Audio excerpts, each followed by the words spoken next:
Oh, there you go. How you going, Paul? Hiya, how you doing, Jay? Good day, Paul. Hi, Robert. Got a something slightly different happening today. Yeah, what's happening today then? Someone else's turn. All right. Because Jay's feeling lazy. Yeah. No, I'm sanding. No one wants to watch someone sanding. It's like watching paint dry, isn't it? Yeah. Yeah, especially hand sanding too. You know, not turning the actual lathe. Hmm. How you going, Bob? Hi, Bob. How you doing? Good, Good, thank Bob. you. Oh, got a bunch of people today. Yeah. I'm still awake for a change. For a change or as normal? Well, it varies. So you won't be you might watch me turn a little bit today, but it won't be to start off with. So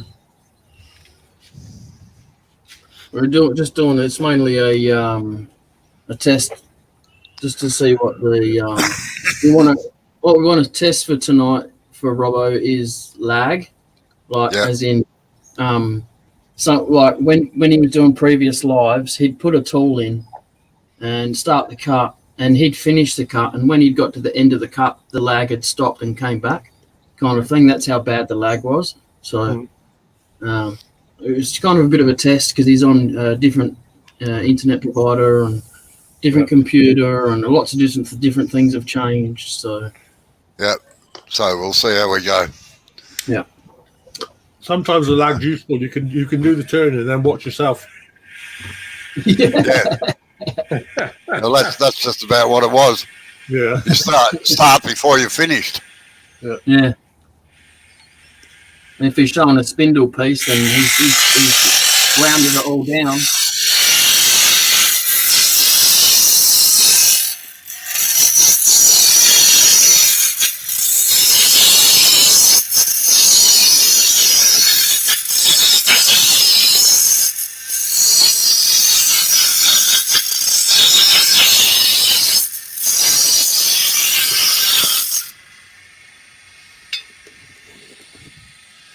I'll do the right thing and turn the light off before I move the tool rest. Of course. Just like we always do. Just don't watch his videos.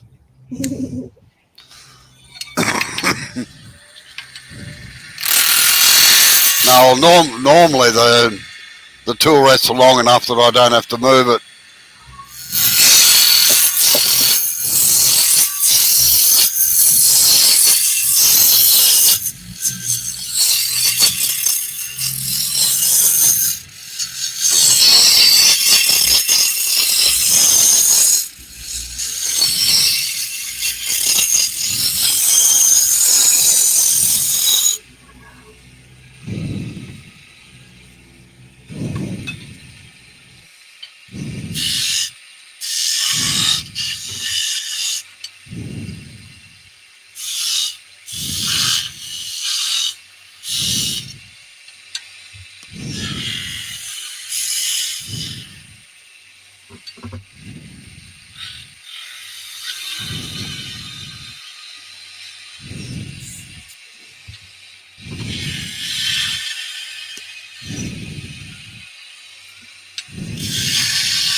Whoops, forgot.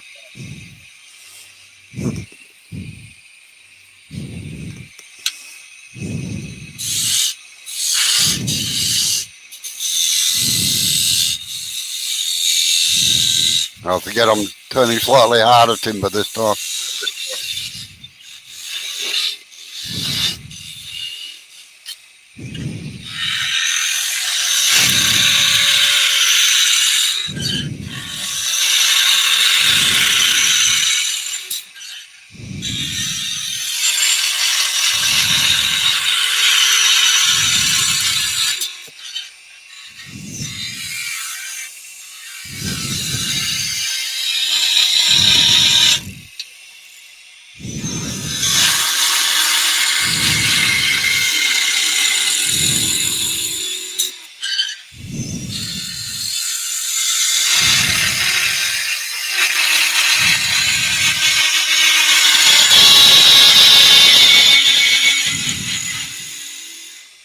That is very hard timber, actually, this one.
How was that picture, Jay?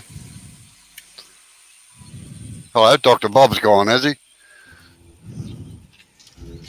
Yeah, that was perfect, Robbo. Actually, to be honest, I didn't notice any glitching or anything. Did you, Paul? No, it looks smooth to me. Yeah. All right. Well, if you do a test on your internet and it comes out glitchy, then you know what you need to do, don't you? Yeah. You can use my internet and StreamYard whenever you want. So right. So is that it? Yeah. Bad luck. Back to you now. Yeah. Uh-oh. You got your coffee ready? Yeah, what happened to that corner there? Where? Down the bottom. It's thin. No, yeah, the other side, up the top. Up the top, it looks like it's got a chip out. No, that's just where it's thin. Oh, yeah. All right. It's cracked. So, that's the cracked side. Yeah.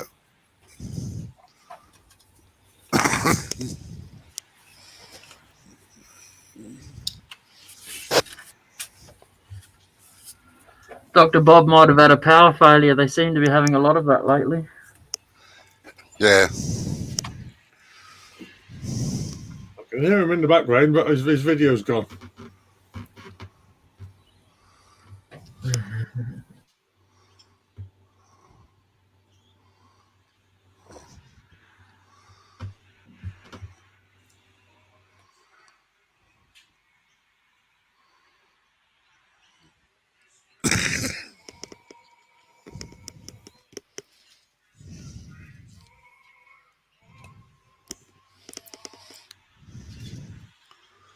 Well, it's a bit cool here today, Paul. It's only 17 degrees in the workshop. Yeah. It was around about that temperature in parts of the UK the last few days. They reckon it's unseasonably warm for the time of year. Ah, geez, they'll all be out in bikinis over there. Yeah. It always astounded us with all the tourists out there, like it's 17, 18 degrees. We're walking around with jumpers and coats on, and the mad pommy tourists are out swimming. Yeah, I know what you mean.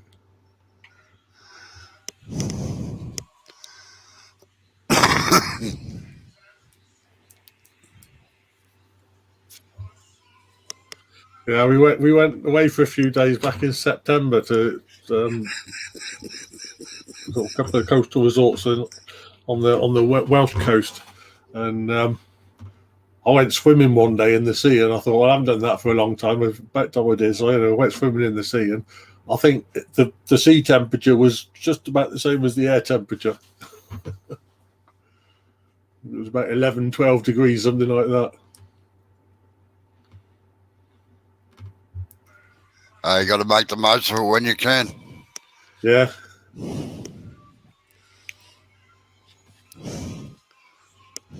Yeah, once you get over the initial shock, it's all right, actually. I've never been a strong swimmer, so I had to do some work on a prawn trawler once. Yeah. And part of it is, of course, you've got to fill out a sort of occupational health and safety sort of thing. And one of the questions was, can you swim? Even though the boat was tied up at the wharf. Yeah. So anyway, I put yes, and they said, how far? And I said, as far as I need to.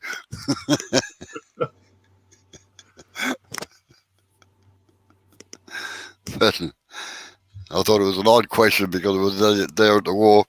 It's one job. That's one job I don't recommend anybody for. Bloody working on engines on prawn trawlers. I tell you. Yeah. They seem to forget all about the engine room, and they make it as small as they can to fit everything that they can in there to get more maximum load on the boat. Yep. So you're in cramped conditions. It stinks. It's as hot as hell. And you invariably end up touching manifolds or something while you're manoeuvring around, so you burn yourself as well.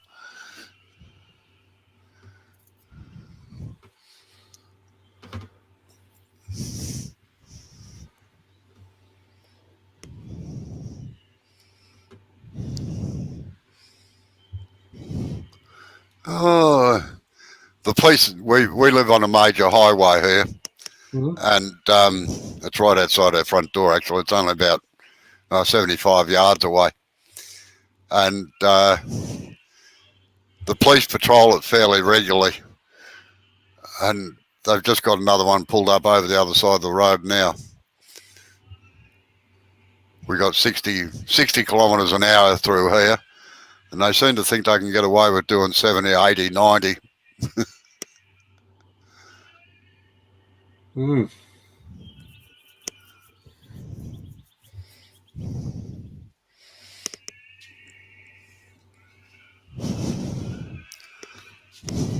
Now, another thing I want to try, is just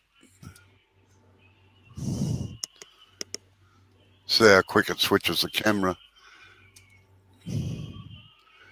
There's still a bit of a lag there, but... Yeah, you're going to get a bit of a lag while it resyncs, but... yeah. For me, that doesn't look too bad, to be honest. It's just Only about half a second, isn't it? Yeah. My problem is that I like everything to be right. Mm. And I'm not used to things. Oh, I'm a technological dinosaur, I'm afraid. Yeah. But So what are you switching your cameras with? We're using software, or is it a box on the? no, it's a box actually. Yeah. At the moment, anyway. Mm. Yeah, I mean, depending on what the solution is, sometimes you can set it up to do a fade rather than just a straight switch. Yeah. If you're using software, Yeah. I've had enough trouble trying to work out the hardware.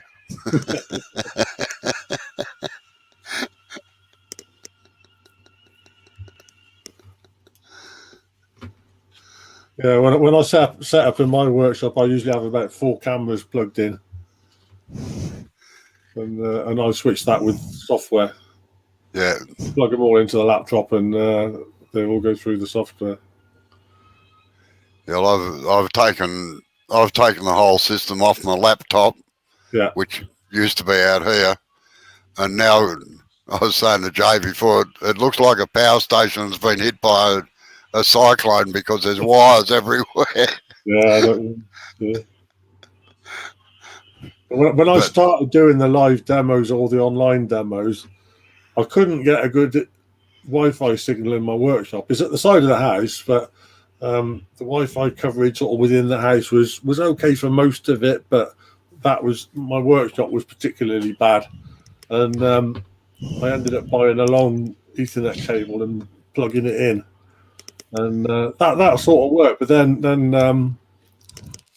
I ended up upgrading all our sort of internet gear, bought a new router and some Wi-Fi access points and stuff like that, and I've got one now that's just the other side of the door to my workshop. So if I open my workshop door, I can see the Wi-Fi access point, and I get a really good Wi-Fi signal now. So I don't need the cable anymore. So at least that's one less cable to trip over. But I've still got leads from all the cameras and stuff like that. What sort of cameras are you using? I'm using video cameras actually. But they're all webcams I'm using at the moment. Oh yeah. But I'm thinking whether to upgrade to a proper video camera with a HDMI output and buy a hardware sort of switching box rather than doing it on the laptop actually. But, yeah, well, that's all mine are HDMI because as I said, they're all video cameras. So yeah, I think the advantage with the video cameras and the cameras of that sort is you've usually got better lens and you can zoom it with the lens rather than whereas with the webcams you can zoom it, but you're not actually zooming with the lens. You're doing a digital zoom, aren't you? You're cutting down the image to actually make it look bigger, so you drop in resolution as you're doing it. Yeah, I'm like this one here. I can zoom it right in. Yeah. It'll adjust itself in a second. Yeah, there she goes. Yeah, that's pretty good. I wish my eyes could do that, I tell you.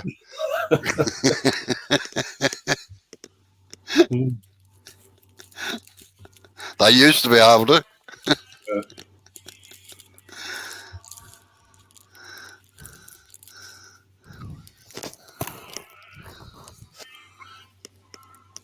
No, it's taken a lot of mucking around for me to get it set up because you look at YouTube on setting up a live stream, but most of them are just setting them up for like a conference sort of thing where you're sitting in a chair talking, you know. Bob's back, Jay, and they don't go into the whys and the wherefores of everything. Oh yeah, you just use this and you use that, and they don't. Yeah. It's all right for people that know what they're talking about. Oh, he's gone again. That was a short visit.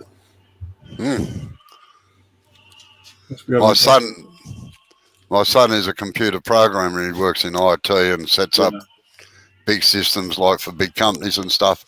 And he got into horrible trouble the first time. He had to write out the manual for the operating system so as the operators could actually know how to. Oh, he got into trouble over 3 or 4 things actually. The first job he went out on to check what was going on, they rang up after 3 hours and couldn't find him. Anyway, when he got back to the office, they said, "Where the hell were you?" He said, "I was down on the floor, down on the floor talking to the blokes that are going to use the system." Right. Oh, look, your brief was that you had to meet the IT and the management and get their ideas and set the system up from them. And my brother and my son said, "Well, what's the use of that?" He said, "They're not the people using it." Yeah. He said, "You'd be surprised at what you find out from the workers that actually," he said, "they're not used to drop down boxes and you have to connect this and connect that and do this and do that, you know." He said, "All they want to do is have a thing where they put in their figure and it calculates out what they want it to calculate out." Oh, no, we don't do it that way. We do. And Andrew said, "Well, at the risk of my job," he said, "I think it's about time you started figuring out that maybe you'd make it for the user, not the ITs, you know." Yeah. And in the end, the boss turned around and he said, "Did you know?" He said, "You're right." Yeah. He said, "Where'd you learn that from?" He said, "My father." He said, "My father, whenever he went into a building, always talked to the cleaners first because they knew exactly what was going on." Very true. And anyway, he wrote the manual up for the system, and it was actually in plain speak, you know. There's no anagrams or anything.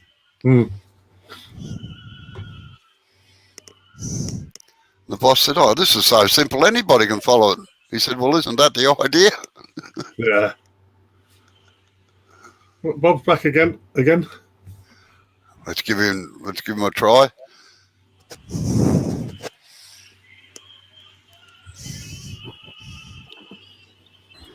What's going on there, Dr. Bob? Are you enjoying leaving all the time? Well, it's not been my choice. I got a notice just after I'd first connected that popped up and said that there was a problem with a program acting up in the background on my tablet, and it is trying to access personal information. And it said, "We are rebooting your tablet to protect you." Okay, so that's the first time it dropped out. And then it went through a complete reboot and a scan and everything under the sun. You'll have to stop looking at those sites you're looking at, Bob.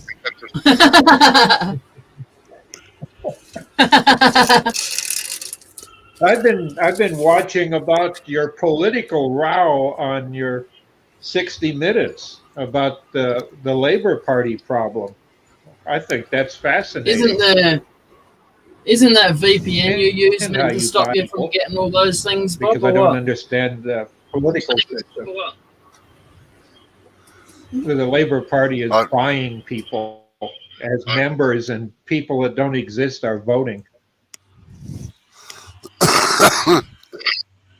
Oh, they learned it off the Americans, I think.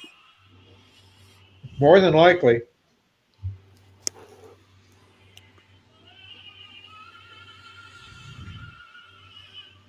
It's called capitalism. Those that have the most money think they can buy anything they want. And usually do. Dead right.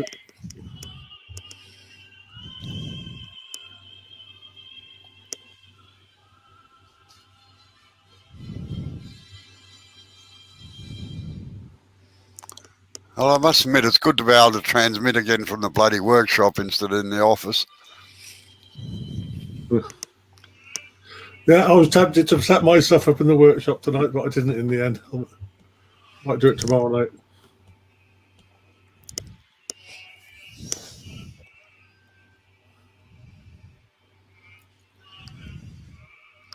Hello, he's gone again.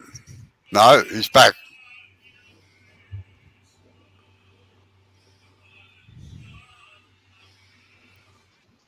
you guys, the whole screen go black, and then but all the boxes, and I don't know why.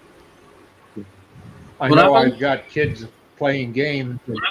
In about 10 minutes, two of them are having their internet turned off here in the house because there's school tomorrow. I'm an SOB. School comes first, and I control the internet. You're a meanie. Yes, education They comes could all, first. Always yeah. has and always will with the kids I've raised.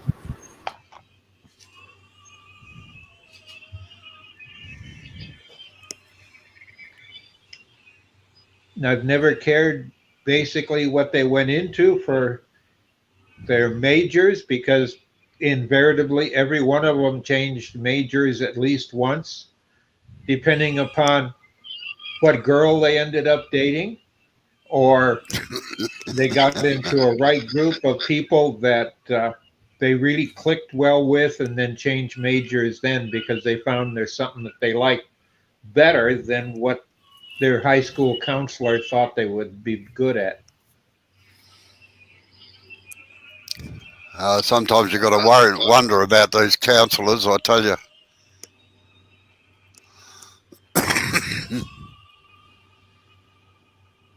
Yeah, I would agree. I think that the biggest problem is they're looking at statistics uh, on what projected jobs are wanted in the future, and then trying to find out what hobbies, habits, whatever you have that would make you want to actually go to school and study to get some goal if you don't already have one. And most Yeah, teenagers know what they want. my son actually got one of the educational institutions here to actually change their whole syllabus on their computer things. They didn't have anything for graphic arts on computers. And there were about 30 of them, his friends, that they weren't interested in setting up IT networks or anything like that, which is basically what the computer courses used to cover, computer sciences. They wanted to be able to design on computers and use that to make up various things. I suppose sort of like game things, but it wasn't games, it was for doing other sorts of stuff. And the institute that the 20 of them approached said, oh, that sounds like a good idea for a course. So they instigated a new course and got it ratified and everything. And now it's one of the most populated courses that they run, actually. Yeah, the thing is, the youth today that are computer savvy often know more about what is going on in their industry than the counselors because they're between tenure and death. You know, the counselor is tenure, and you really don't have to work to keep your job forever unless you screw up badly. I remember when AutoCAD version 1 came out, and it was on 8-inch floppies, and it took 4 of them, and you had to constantly, depending upon what you wanted to do, write, because there wasn't enough memory, you had to write it all back to a floppy where you were as an intermediate file system, then load the section you wanted, and then then load your 3D image file back in again, because they didn't have software that was good enough at knowing what to erase in memory and what was important. So it was easier just to flush memory and reload. Those were some hectic. I used to have a mate, he's dead now, unfortunately, used to design buses, like buses for transporting people, tourist coaches and things like that. And I went up to see him at work one day, and he was using AutoCAD to design the buses, but they could computer crash them as well to see what damage would be done if an object or another car hit them in certain places to get all the crumple zones and everything right. And I said he was using about AutoCAD 23 or something by then, the latest one. He had a computer about the size of my little room, I suppose, my office, and it used to take 12 hours to refresh the screen or to render it.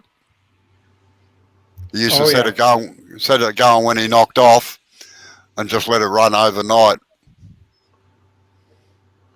Well, do you remember, Paul might, the very first movie that had computer graphics? Commercial motion picture. It was Last Starfighter.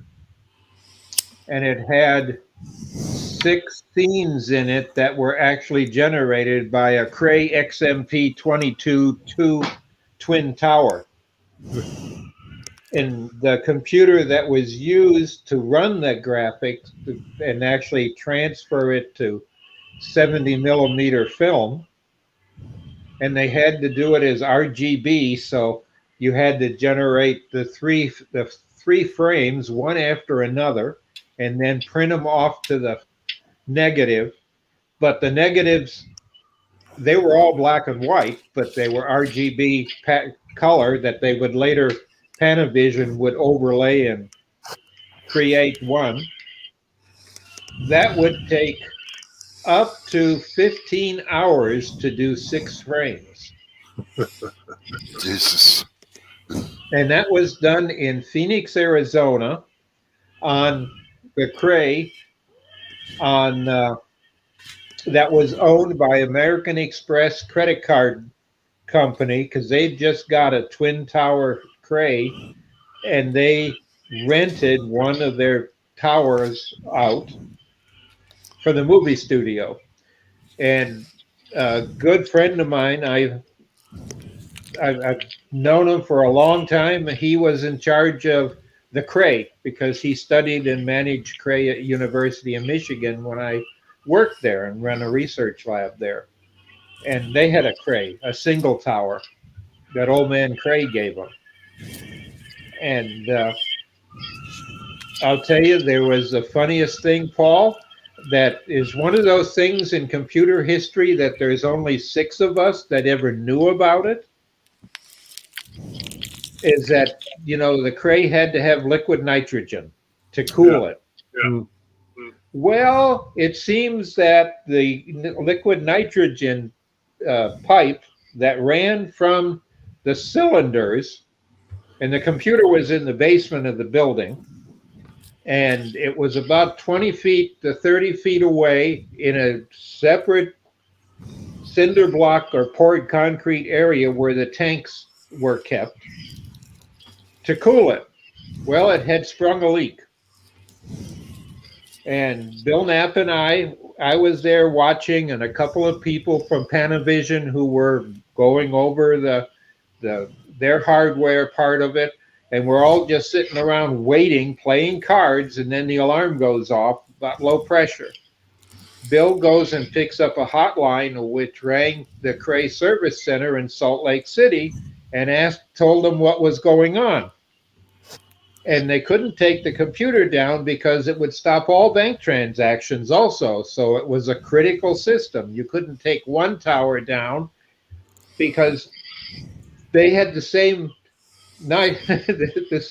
gas feeding both for cooling. Yeah. You'll never guess what the engineer said for us to use to plug it with. A wooden plug. No, more stupid than that until we thought about it. Chewing gum. Yeah, that's it. But not bubble gum, because it would expand. We had to run across the street to an all-night fast food store and get 6 or 7 packs of gum, and we're all chewing gum and getting a big wad and putting it around the pipe. and they had to have the big gloves on to do it. So you had to have a big wad or it would stick to the glove. And it froze solid. Well, 3 with days liquid later, nitrogen. I understand the people flew in from Salt Lake City and they chipped it off, recapped the tanks, and they put a patch on it, and they went for good. It was just a strap-on patch. There was supposed to be one there, but they didn't have a service tech that was trained to put it on. So the Midnight Man said, use chewing gum, and that's what we use. Yeah. The only people that ever know that are those that were there at the night. But it's in the trivia piece when people look up some of the trivias of making the computer graphics side for The Last Starfighter was the chewing gums problem. No, chewing gum and soap make a good sealer sometimes. We thought it would blow up like a bubble, but no, it froze. It froze instantly and sealed I think it. I found where the split comes out. Oh, they come out, did it? Look, Ah. Oh, well, that's a good depth marker. there it is. Zip tie. It's always handy when you can see through the side of a bowl to see how thick it is. Yeah, except the hole on the outside's only like 0.5 centimeter wide. It doesn't matter. It's an art piece. Art Yes. pieces can be religious too, can't they? I mean, holy. Holy. Yeah, they have to be, don't they? They have to be holy to be religious, don't they? And it doesn't matter what religion. That's how thick it is. No, it's like it's 3/4 of an inch thick still or something. Oh, well, you still got some more to take out then. Yeah, heaps to go. It's just the this ominous thing here is showing through on the inside now, so I'm a bit taking my time a little bit, going a bit slower now. Yeah. I don't want any of this to chip out if I can help it. Hasten slowly is always a good policy. So I'm just concentrating on the bottom and the bottom side where it curves back down. So I'm trying to follow that edge there on the outside, but most probably not.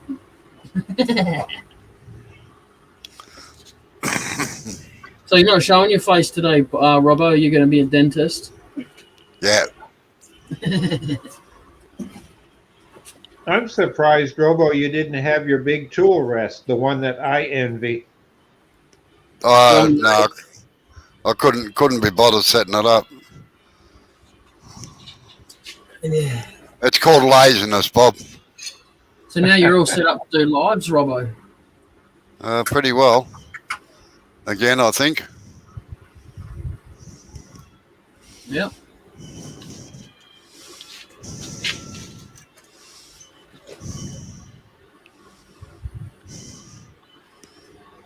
Oh, the computer bloke's coming this afternoon sometime, so he'll tell me whether I've got it right or not. Why? Just Do you have to pay him to do that? no. I was going to say, you can explain to him what I did for free yesterday, and he should do the same. Just out of the kindness of his heart. No, he has an in-home service. Like, he sets up a lot of churches and things that he gets paid for. Yeah. But if anybody's got any trouble, he said the first 3/4 of an hour is free. He said if it goes further than that, then you start paying for it. It's pretty good. Fair enough. Well, I bought about 4 or 5 computers off him too over the last 15 odd years or so.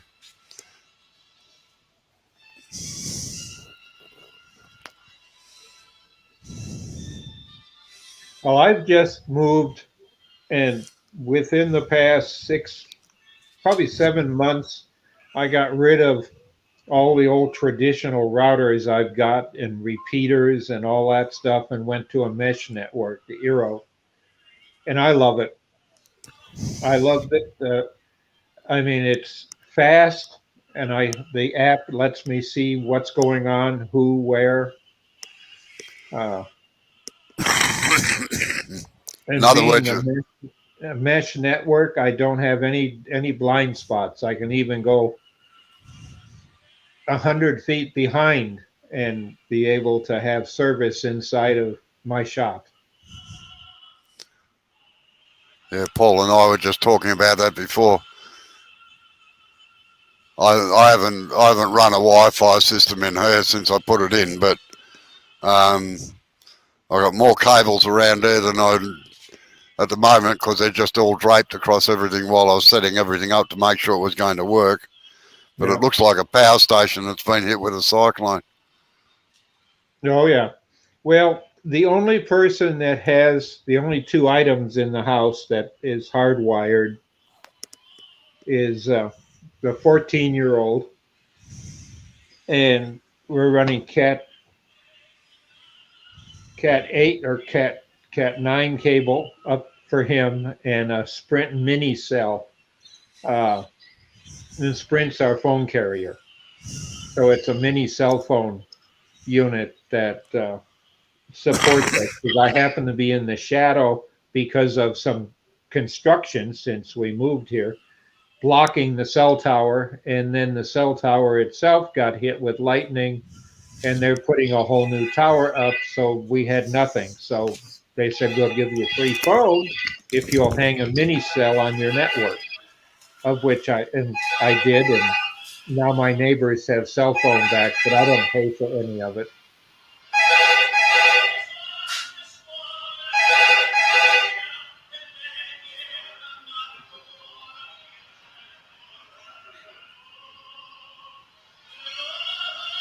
But I do like the mesh network. I don't know if you have them there, but Paul, but I love them. I got the Eros network. Yeah. I got 2 repeaters and 2 Eero 6s. Yeah, I've got something similar here. Different make, but yeah, I've got some unified network stuff. Yeah. Well, that everybody is playing, especially the teens here, young people. They like having everything controlled by a voice assistant. They're just Yeah. learning to be lazy. And it's so easy just to do plug-in stuff and light bulbs. Everything's on 2.4, you know, and this Eero 6 automatically sorts out which is 2.4 by itself and Yeah. logs it all in, and it supports Bluetooth also for those Yeah. smart home stuff that's Bluetooth. So I don't have to worry about it. I just plug the thing in, and within a few minutes, I have another beacon up. I got a beacon in the shop that I can actually. A beacon is just a repeater, but the other mesh units that I have 2 of them. I can actually put a cat cable in, go wireless, and then come out of it with a cat cable and get much faster than I can if I'm just running wireless. Yeah. And it counts if they're hitting a server in the house that's on-wired. And that's where it doesn't take the server up to being wireless. Yeah. So they can hit a server with it if they're hardwired like he is, or I hit the server on my phone wirelessly. Yeah. But if you're a gamer or a programmer or something like that, you want to be able to have it on a server. Yep.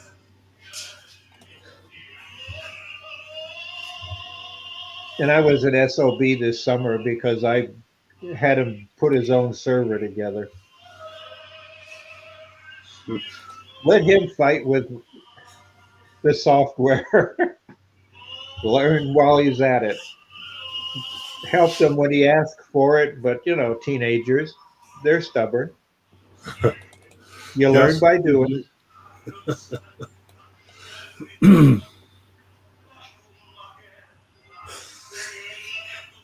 Too often I kept thinking it's easier for me just to sit down at the keyboard, but I had to resist.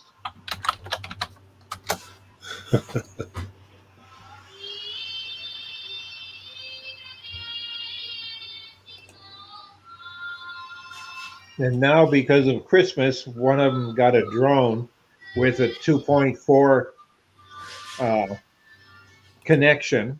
Yeah. So with a camera. So now they want to have the camera so they can see it. So, okay, wait until the snow's gone. But they couldn't. So the drone's got a camera sitting on the dresser in the bedroom. Yeah. Okay, all right, no worries, Bill.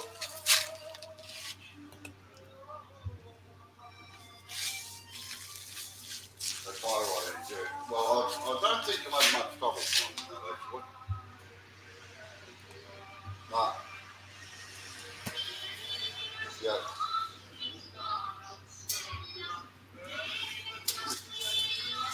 Well, I hope so. Yep. Okay, so that was white. Right. so what are you turning, Paul? It's a mash at the moment.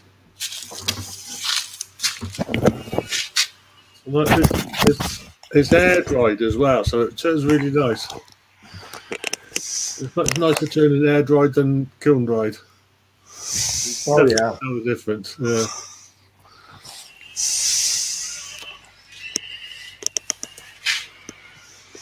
It's surprising just how much difference that makes, isn't it?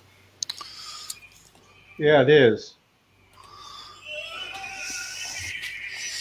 But turning it frozen isn't too bad, I'll tell you. Yeah. Because I'll of be the back. weather I'll be here. back.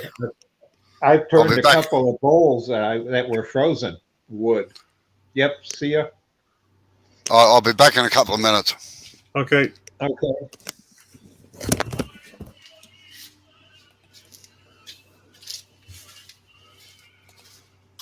Yeah, I guess that's one way of dealing with softwood, isn't it? Freeze it first. Yeah.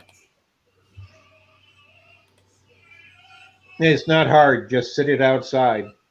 Yeah. I learned that a long time ago. It was fun to turn that way. Yeah. The only problem is you be careful it doesn't rust your lathe. Yeah, that's very true.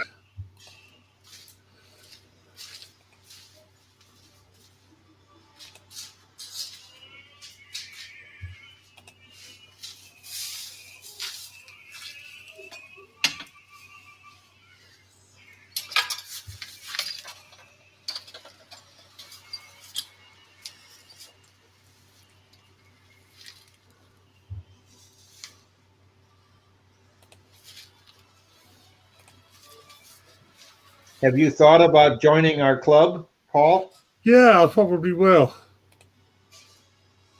I haven't got around to it yet, but yeah, I might as well. I thought, well, why not? It's cheap enough. Yeah. And we've got a live demo coming up on Saturday. Okay.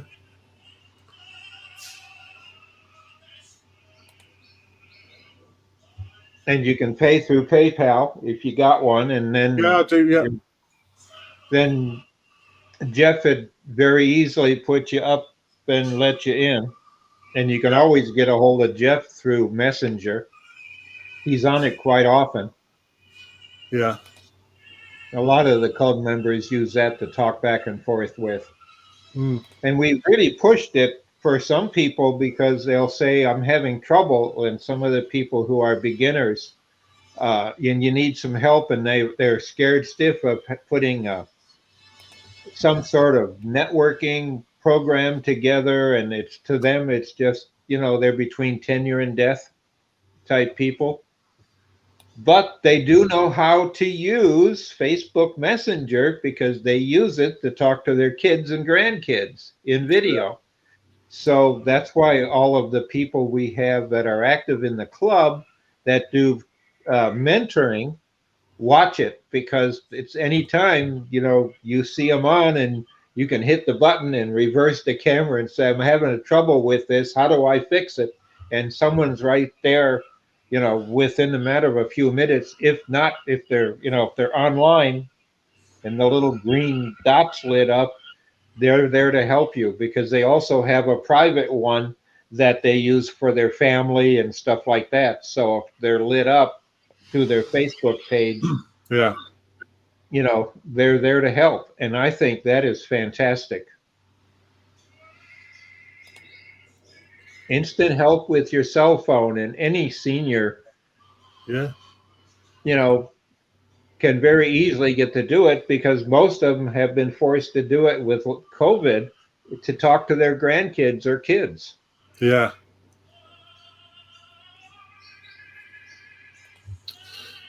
Definitely.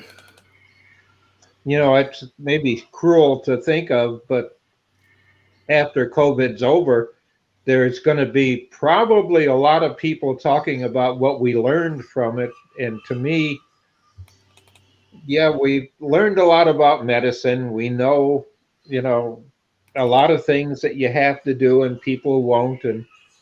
But the one thing I think we will have learned is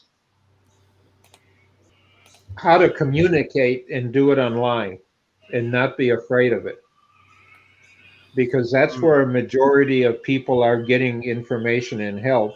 And TV sales, uh, their LTVs now are being pushed as being high definition monitors Yeah. and a TV set, but high definition. And the reason is the over the air TV that we switched from old NTSC, which is raster scan, to what we have now is digital, with 10 channels per frequency. So a station has, like, channel 7 has 7.1 through 7.9, and they're all legitimate things they can transmit on. And that's, for a lot of things, that's been pretty good, but it's not been utilized much. So now they're compressing it and moving into a different system where everyone's going to have to change their TVs again back to monitors in this sense, because they're all going to be with a shorter range from an antenna, but it'll be a pure digital TCP/IP connection. Yeah. And you'll subscribe to it wirelessly. And they're using one of the models has been the British model, another one's the Australian model, that are all being tested. And then there's a couple more that are being shaken out to be able to do it. But I think when I read the techie stuff here, something that I worked with a long time ago was SIP protocol, because in there you have all sorts of anything you want on the same frequency going, just depending upon the header within, the SIP format. So, and that come out of Denmark, but China, of course, claims they invented it first. Yeah. But they do have whole phone systems. Their telephone system has been wireless and been SIP for a long time. Yeah. At least 10 years in China, it's all SIP. Denmark, Holland, it's all SIP protocol, because on the same frequency, you have data and voice, but it's digital voice, but header tells you what format you're reading it in, as part of the SIP protocol, which is kind of neat. And that's what we're moving here, taking and using that model to switch television over to. Yeah. And that'll free up a lot more bandwidth for other people to use and service providers for, Hmm. because we're running out of bandwidth and being able to handle the high throughput wirelessly. Yeah.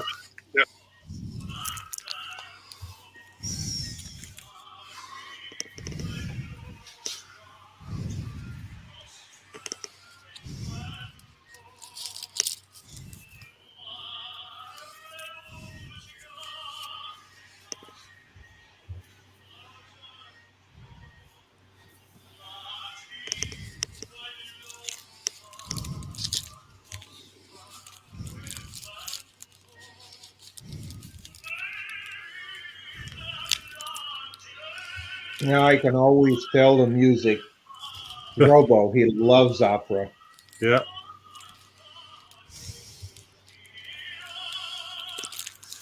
What do you like? Bit of everything, really. Some opera, but yeah, a bit of all sorts.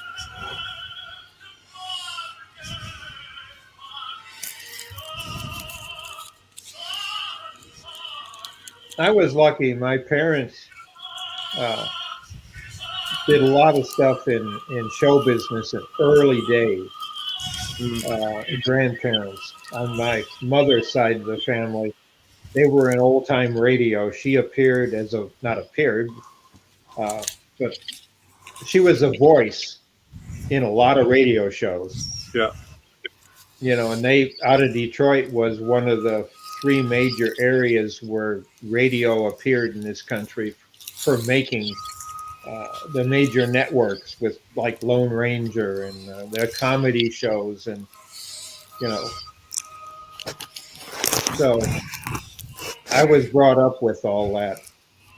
So I learned to pick up a lot of different musics.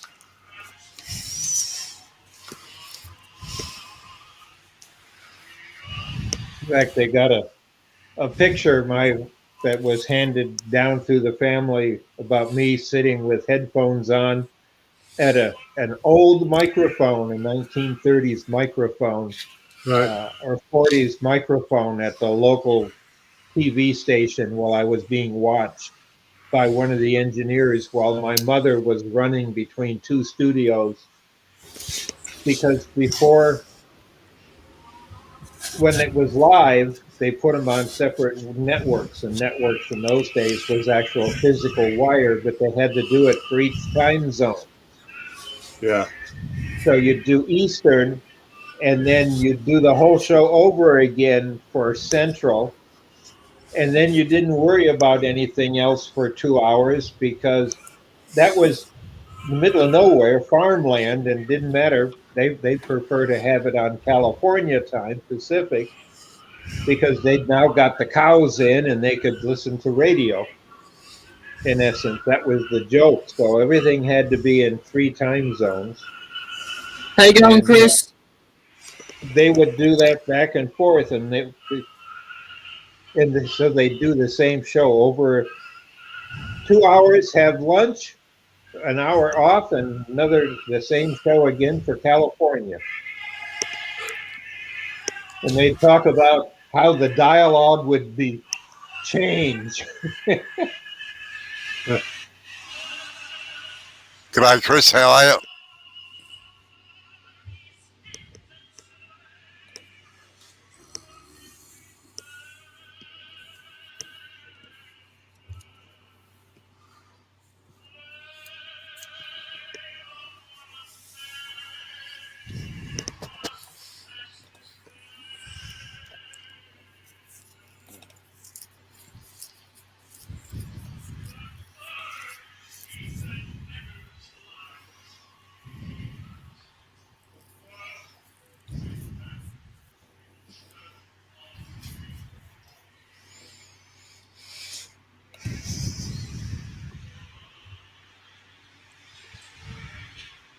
Well, just joined Detroit Woodturners, Bob.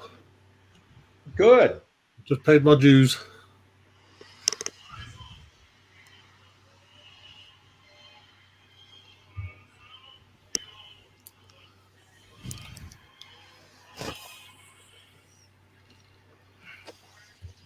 as they were saying on Sunday's meeting, we are an international club now, and the only Yeah. one that Yeah. people even think of. Yeah, I don't know why more clubs don't do it. The way things are going, there's no reason why not, is there really? No. Mm.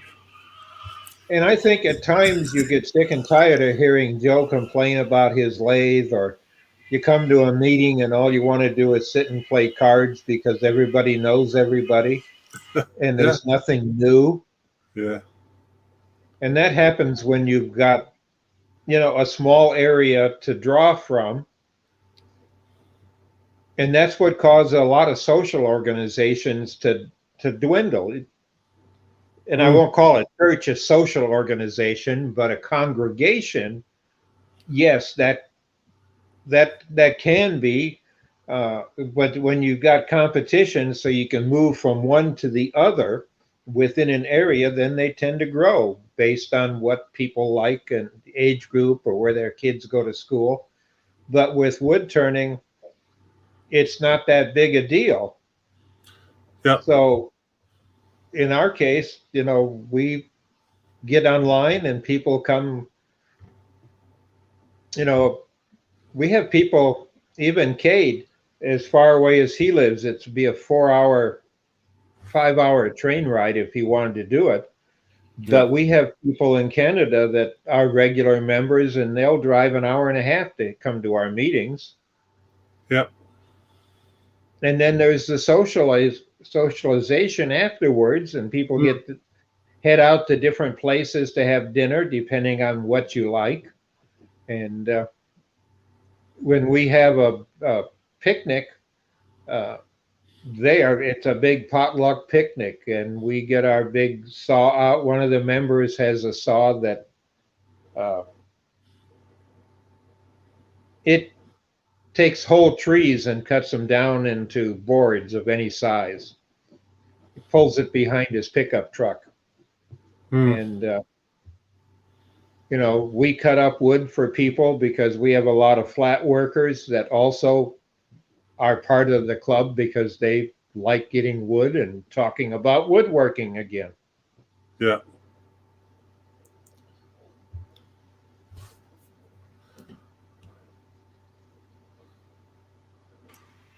I'm Well, afraid I just can't understand these woodworkers that sit around talking about wood all the time.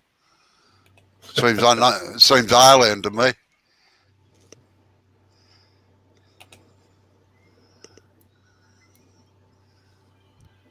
That was very tongue in cheek, by the way. What was that? Well, I can't imagine woodworkers just sitting around talking about wood and timber and stuff, Oh, how rude, eh? Yeah.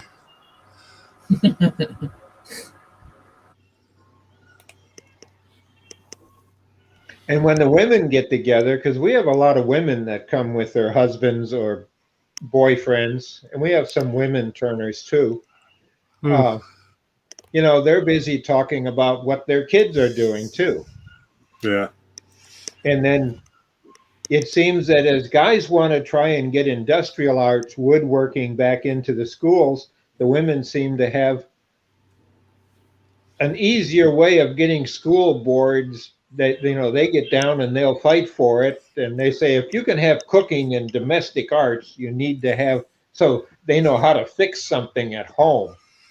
And most women, they agree. So woodworking, okay, now turning is the next thing.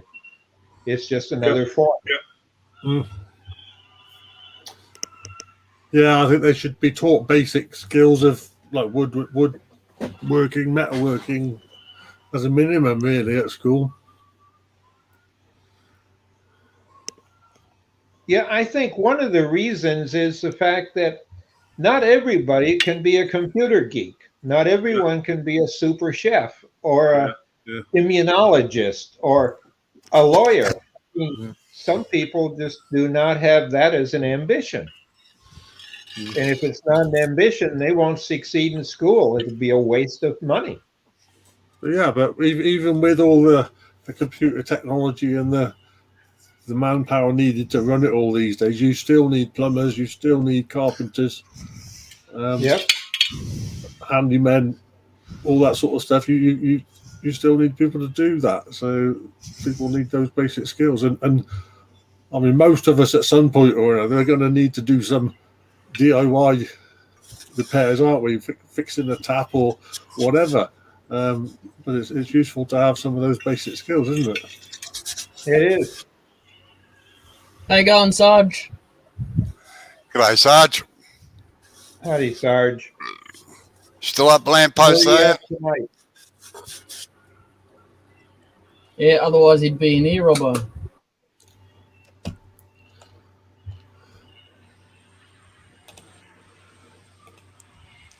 Probably out climbing high tension electric poles, putting wiring back in. Yeah. Either that or digging big holes in the ground.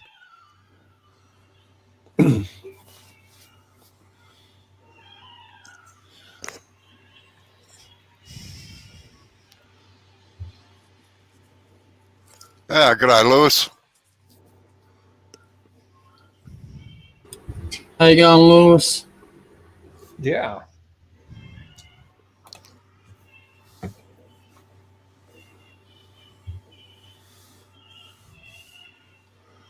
How's the renos going, Lewis?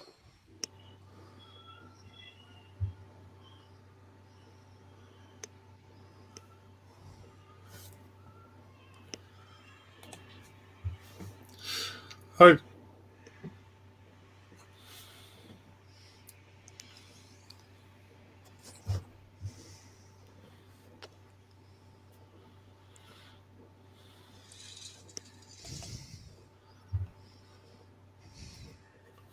Good. That'll add some weight to it when you get it full of sand Yeah. or rocks, depending on which you want to go. You can get small rocks. Nah, sand works better. Sand and oil's the way to go, isn't it? Well, that's what they reckon. A bit messy, but yeah. Yeah, I'd had sand years ago, and I just didn't get the seams tight enough, and the vibration of the lathe had it coming out of the seams. Yeah. I'd caulk them, but the vibration still caused a problem. It's before the new types of caulk that's out there that's flexible. But I found using small pieces of rock and stone like you'd use in a garden. They didn't fall through the cracks, and I wasn't losing them every year from the vibration. I just put them in a box. I use sand in most of mine, or concrete, and just silicon the joins up before you screw it on, and the silicon acts as a bond and everything else. Now, just to answer a couple of people there, I'm sorry to hear that, Lewis, about the family member, and yeah, well, that'll work too, Chris. £200 of scrap steel. And Sarge says he might see us tomorrow night because he's going home tonight. Or going home tomorrow. Good.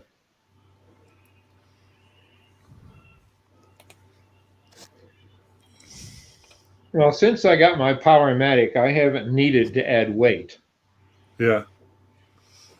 You know, but that's just been the last 15 years, 10 years, about 10 years now I've had it. Yeah. Yeah, my two lathes are both fairly weighty. I've not had to add anything to either of those. I think one's about 250 kilos, the other one's about 300. Mere babies. Yeah. But there we go. I don't turn 40-foot mass on those. Sorry. See you later, Lewis. No, this little one that's in the camera now, that weighs 500 kilos. Yeah. The big Wadkin that's over in the corner there, Reg, he weighs 5 tons. Right.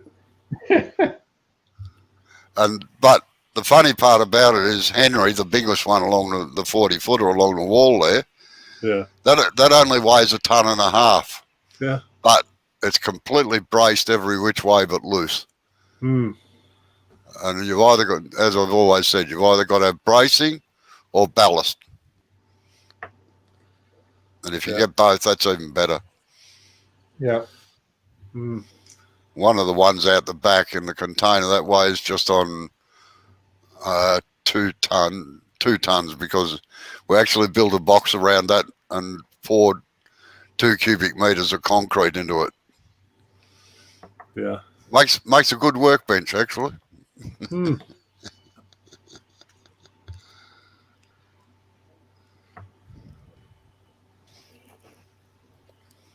Well, I use my lathe bed as a bench quite Yeah. a bit of the time. I just got a 1-inch ply with a piece of carpet on top and a piece of wood that's just about half an inch shy of the distance between the bedways. That way I can lean on it and it won't tip over for me. Yeah. You know, if I happen to lean by accident, it pinches in the bedway. But Hmm. so but you got to lift it straight up to take it off. Yeah. No, it's called the horizontal surface syndrome. It is. Any horizontal surface becomes a workbench or a storage area. It's like that in my workshop too. And I think, yeah. I don't know if Bob's heard it before, but I had an architect, a friend, whose wife hasn't stopped today. Yeah.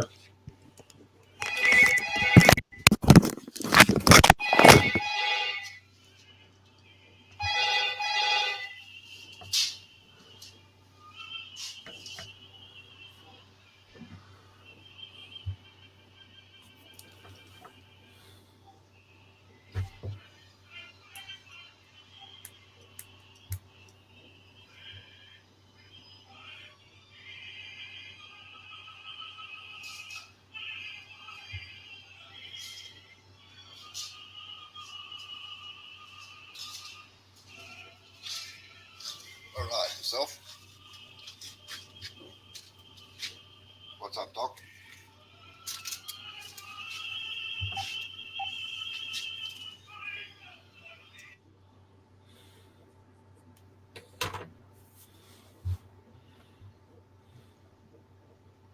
Yeah, the one thing about work tables, I always put 2 pieces of wood on them on top as a surface. Yeah. Uh, the bottom one, I don't care if it's a laminated, multiple tier, whatever, mostly glue, but particle board or whatever strand board some people call it, because you can't torque it. It won't twist, you know, the type of structure. And then I'll put 1/2 inch to inch wood over it, at least half. Maybe sometimes one of them I have is 3/4 because I drill through and mount my grinder to it and drill press, bench top press to it. But Yeah. that way, when I get tired and I don't want the holes in it where I have them anymore, I can just take everything off and unscrew the top board, flip it end for end so the holes are at the other end of the bench, and then put it right back down again, end for end, front to back, and then I start all over again. And I use the same board 2 or 3 times that way, rotating it before I end up buying another one. Mm-hmm. Because invariably, it's like, I wish the drill press had been put over here a little farther. You know, it's easier to say, okay, I'm just going to unscrew it and do it again. Yeah. And now I'm at the place where I just about Christmas, I put a piece of masonite over the whole thing to hide all the holes from the previous items that I had screwed to it.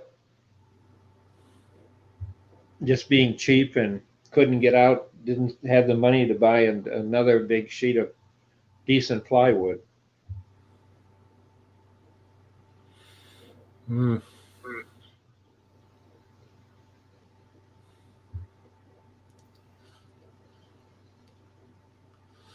Yeah, I used to have a carpenter's workbench in my workshop, but it was always piled high with wood, so I never actually managed to use it as a workbench.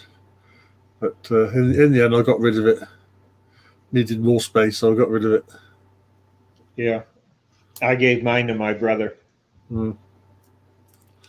But he does a lot of woodworking, and that's he does inlay work, and it just come really handy for him. Yeah.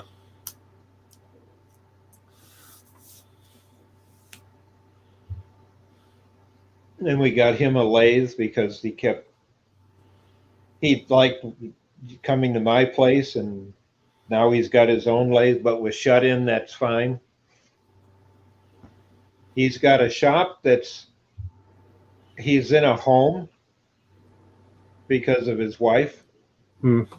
has Alzheimer's, serious Alzheimer's, and they have experimental treatment through the university, and he's a retired pastor, and it's designed for pastors and Yeah. their spouses, and they supply you can cook, got a kitchenette, but they also have a full cafeteria, and they also have a dining room. They Yeah. can pick whatever they want. But he's got a bedroom that it's considered an office. It's not big enough to be a bedroom by building code.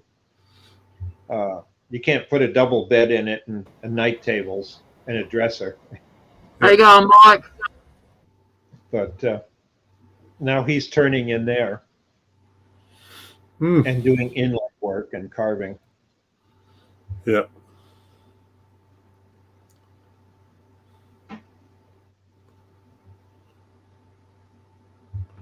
He kept saying he had no room to hang his tools, so I come in and I bought a bunch of pegboard, and we covered all 4 walls with braced pegboard.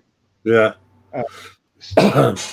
We were half-inch off, so you can put the metal hooks in for it, and all four walls. And the closet we took the door off of, and that's where his drill press sits. And so he's got a complete shop from floor to bottom with all metal shelves that hook to the walls, and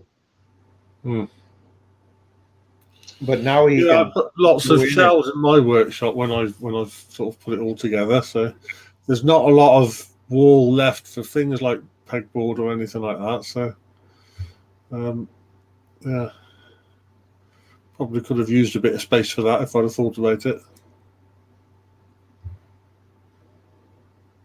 Well, I put pegboard on his. It goes, I think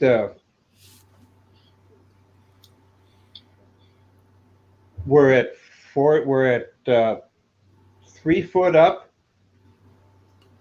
All the way around is just a baseboard type affair where he can screw stuff to the wall if he wants to. Yeah. Because it's all plywood all the way around, and then above it's the pegboard that he can sit and plug any of the millions of different brackets that you can buy in. Yeah.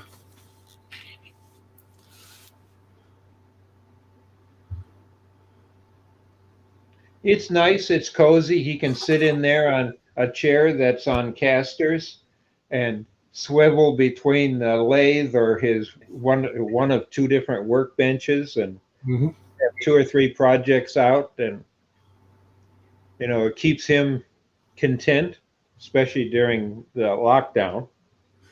Yeah.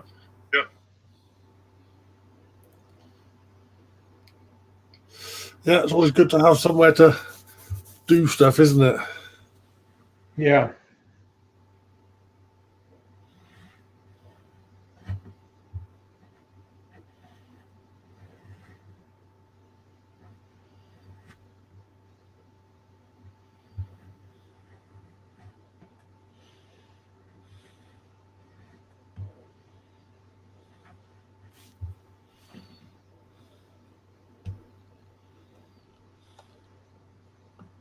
Yeah, what I would recommend you do when you get a chance tomorrow is simply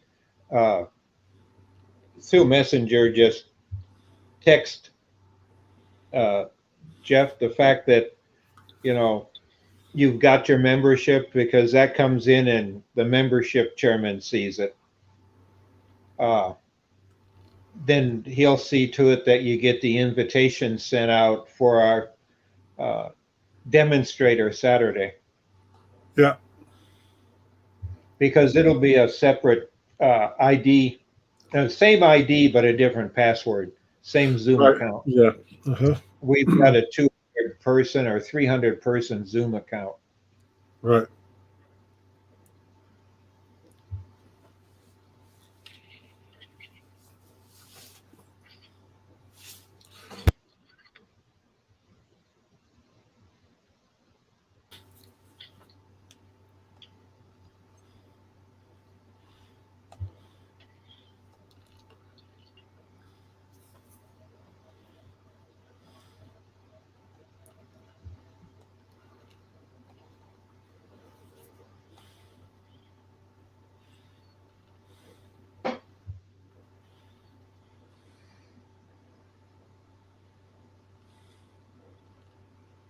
Jay, where are you hiding?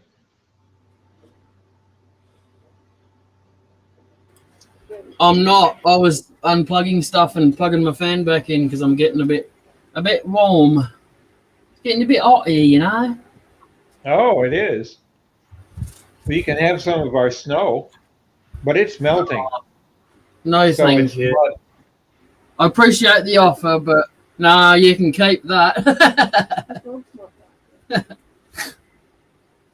Nah, like I said before, I'll never complain about my cold weather here anymore because it doesn't snow here. So I've got nothing to complain about. But that's human nature.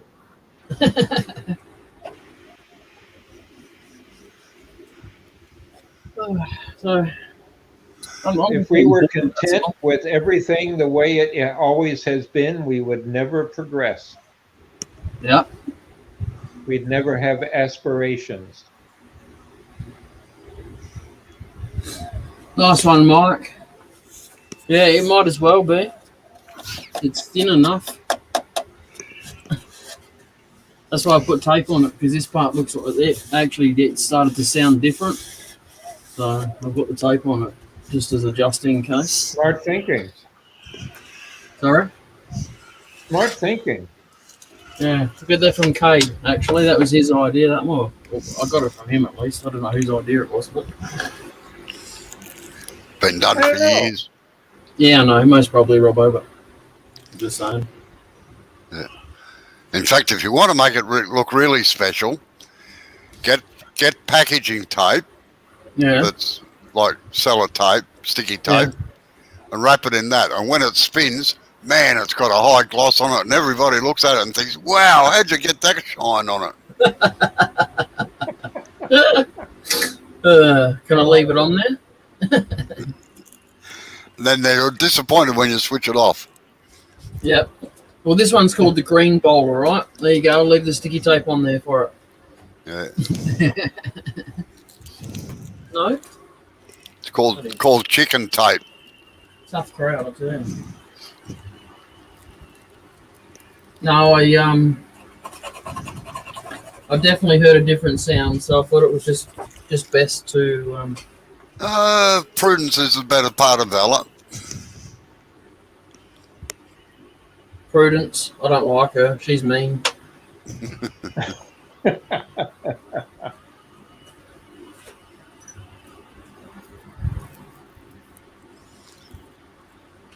The phone has not stopped ringing today. Take it off the hook. Oh, I just about feel like it sometimes. Yeah, I keep getting people that want to sell me health insurance.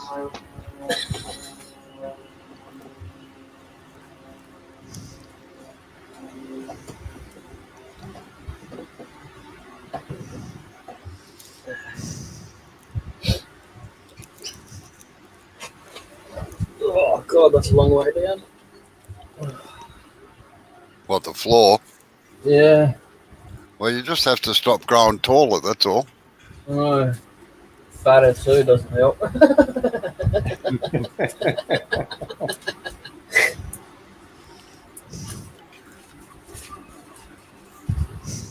I used to think they kept moving the floor down further, but I've worked out that I'm growing taller because I'm growing through my hair. Through your hair. Yeah. I like that one. Well, I must be because it's getting thin on top, you see. Ah, I'll have to remember that. You need long hair now, Dr. Bob. Well, it is in the back, but that's only because I haven't seen a barber since we got locked down. Using Robbo's And I excuse. Don't trust the people around me to cut it. Oh, I reckon you look good with dyed hair, Bob. Tell them it's a video game. In a plait at the back, you know. I thought it already was. That seems to be the thing anymore for the high school kids, grade 11, 12, dye their hair different colors that match their girlfriend. Colour their hair to match their girlfriends. Well, they dye them the same color, greens, blues. Reds. That's kind of a committal because, you know, once you've dyed your hair, it stays that way until it grows out or you bleach it. And if you see it being bleached or the stuff that removed the color from the hair, then you realize that, oh, you broke up, I see. So. And Bailey, Chris is saying the only reason he grew a mohawk is because no one thought I could grow hair on top. He always used to shave his head. Ah.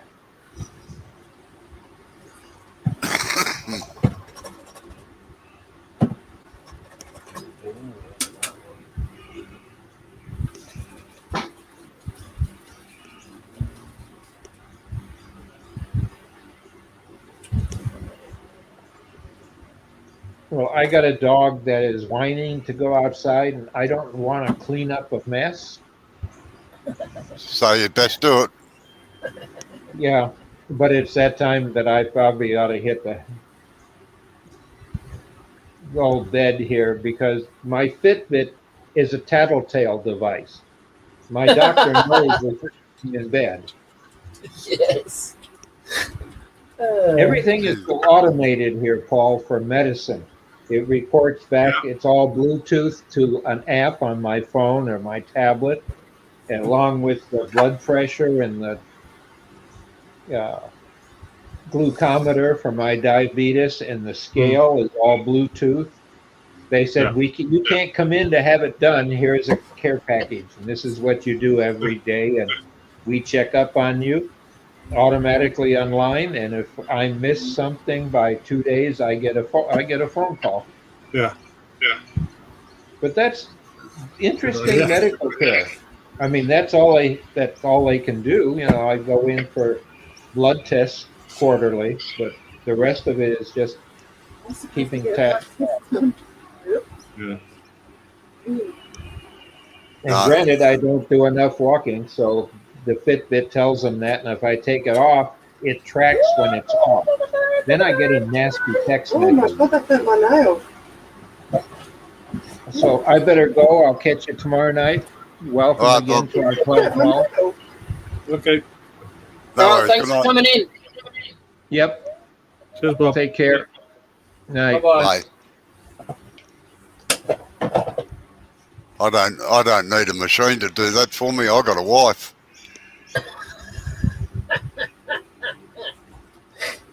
I better not say too much. Mine's in arm's reach. I know. I can hear her in the background there.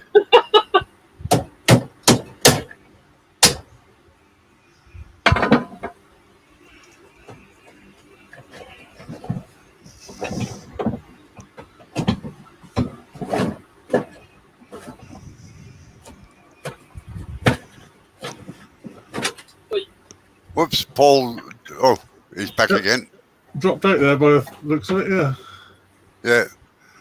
Been one of Paul, those I've got to days. ask. Yeah. I've got to ask, and I don't. Is that a scar above your eyebrow there, or is it a birthmark? It's a birthmark, yeah. Oh, yeah.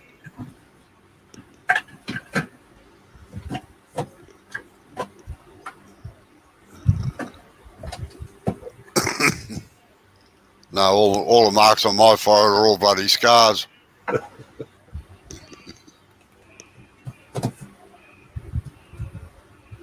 And Mike says he put some lemon juice on his hair in the 80s to get some natural highlights from the sun. Bloody bright yellow hair the next day. Yeah. Yeah, we had a few kids in school and that happened too. Trying to get the surfy look.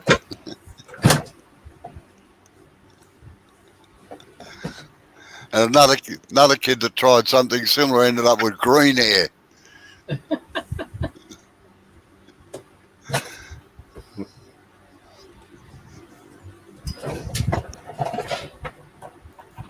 Good old hydrogen peroxide. Yeah.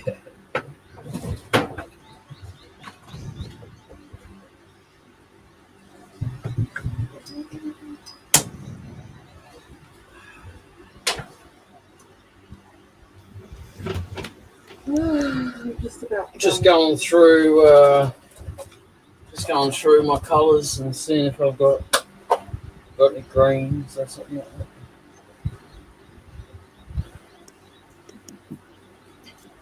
Green flower. All right. Oh, there's a green flower. You should have some of that. The one that had the yellow and the red and everything in it, shouldn't you? The powder. I've got that green. Oh, sorry, I should have specified my little. I'm looking for green glitter. Oh, right. Oh, okay. I'll go look at my. I'll go look here.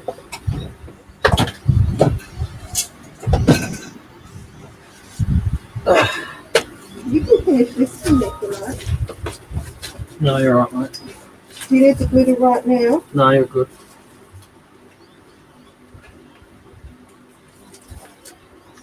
See? Bit of green glitter.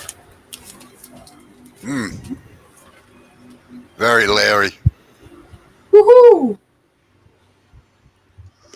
Someone's got to be around here.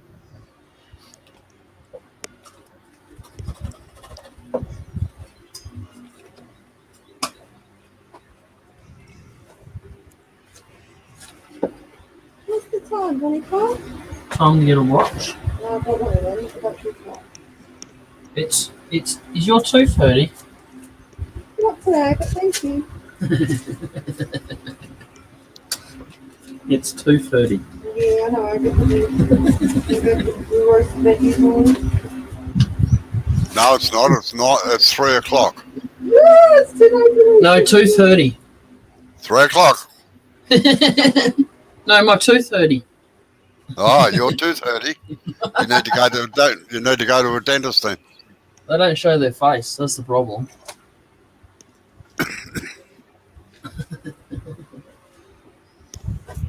You get Oral-B adverts, Paul. Sorry? It's a toothbrush, Oral-B. You get that? Yes. There used to be that Oral-B advert back in the late 80s here, and it was this dentist cannot show his face. All right. That's so every time I say you're not showing your face because you're a dentist. I knew what you meant. Yeah. All right. I don't remember that one. Maybe it was just an Aussie one. Yeah, it might have just been Aussie.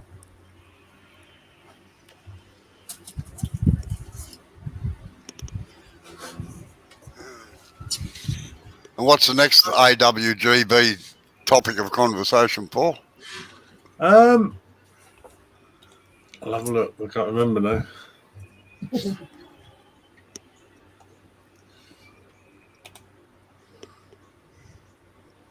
tomorrow night, isn't it? Or tonight? Yeah. 20 equipment and tool maintenance. Oh, technical one. If I'm awake, I will come and I will join it. Yeah. What time is it, Robbo? It's 2 o'clock, 3 o'clock in the morning or something for us. Yeah, 7:30 UK time. Yeah. So 11 hours ahead of that, which is up past 12. 6:30 for them, wasn't it? 6:30 it is. Oh, that's not bad. Yeah. Yeah. Oh, there you go, darling. You're able to get up. I'm awake for that one. I don't know if I'm out of bed, but I'm awake at least. Yeah. So I'm done turning today and doing anything on it because sanding is boring me. That's all right.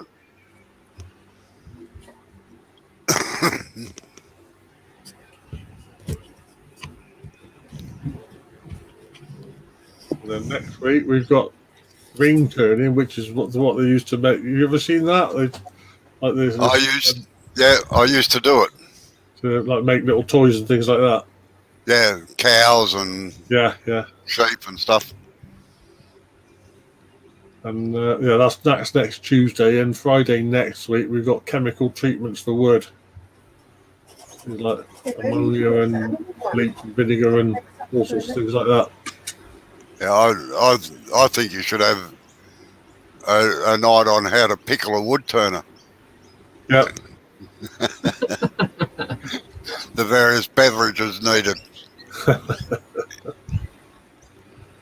Well, you just start on the left-hand side of the shelf and work your way across, don't you?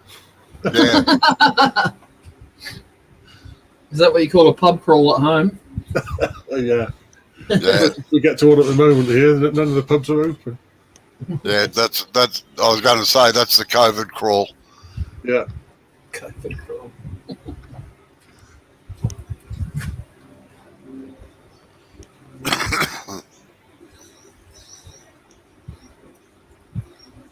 I used to have friends that used to do that. Start at the left side or the right-hand side and work their way across.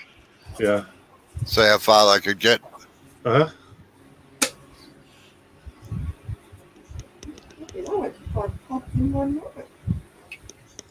Don't listen to my wife. She's a pisshead. I can't hear her. That's good. It's a good thing. She's mumbling in the background.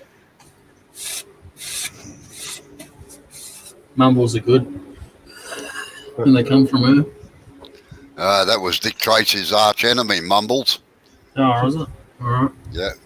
See, Robbo, look what I found. What? That little bug. My massive flamethrower. Yeah. Well, it's been missing for 3 weeks. Yeah. It was in the sawdust, but outside in the sawdust, it got swept out of the shed. That's for the creme brulee, is it? Sorry? Yeah, that's creme it. brulee, is it? Yeah, you got it. That's for after the alcohol, when you got the munchies. Mm.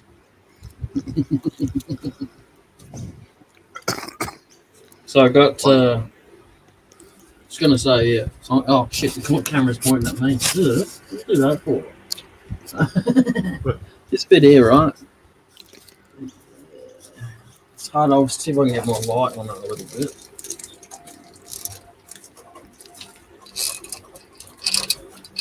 Shove it right in there to get the bloody thing to work. That's it. It looks perfect now. You can't see a thing. Yeah. My wife's cousin used to be a chef. He went all over the world. He's a Michelin star chef. Anyway, he reckoned that's how he used to get the crackling on the pork with a blowtorch. Yep. Yeah. Good idea. So I've got this crack here, which I put some Gorilla Glue down it. Put yourself on full screen, please, Joe.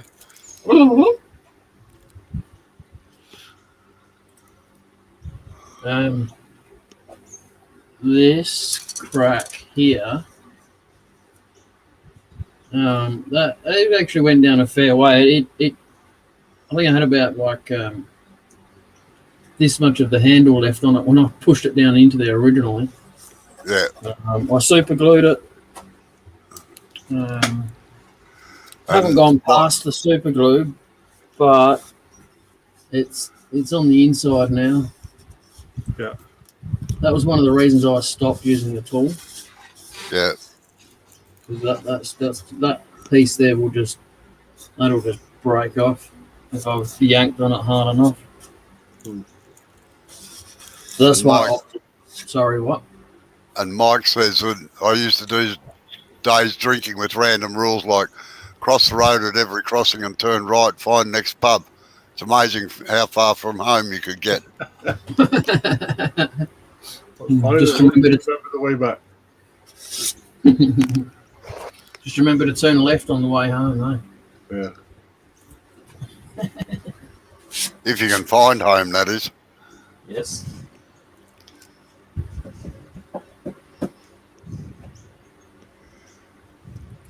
Yeah, that'd be a problem in Australia, unless you're in the city, of course, because the next pub might be 100 miles away.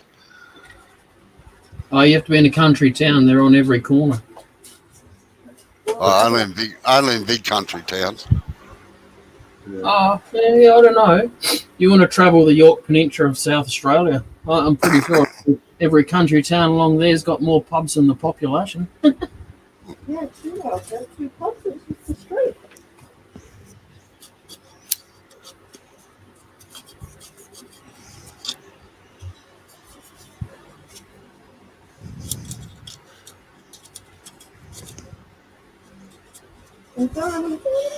Oh, so that's a crevice and a half, that one, but it's I'll take the camera off and I'll show you.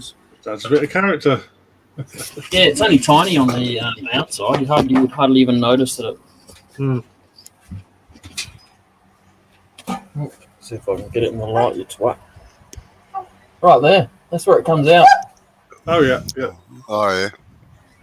Tiny Yeah. compared to Yeah. the crevice. The Grand Canyon. Yep, you got it. Yeah. Amber's handbag, you mean? No, that's a black hole, like all women's handbags.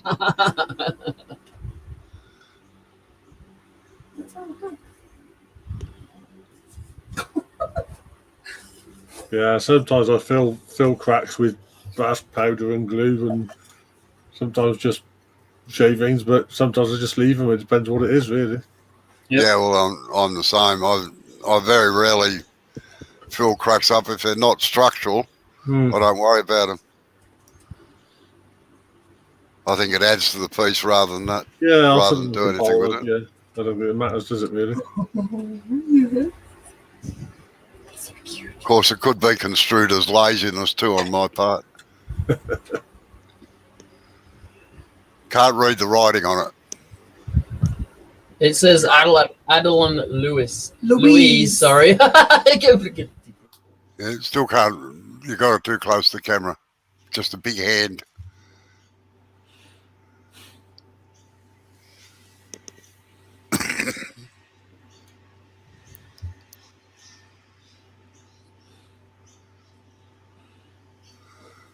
Oh, wait on. Still can't read it. I'm too far away from the screen. Wait on.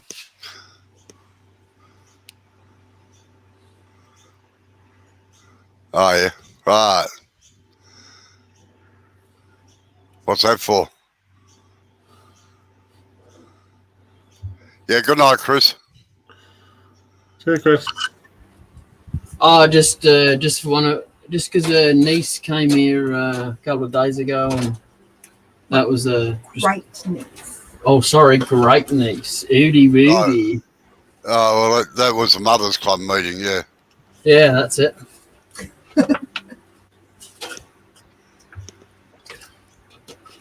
All right, goodbye. All right, run away. You'll have to get a piece set up on the lathe, Chris. For another thing one day. I think Chris was going. See you later, Chris. He was, yeah. I was just saying he should get something set up on the lathe to do. Yeah, come on here.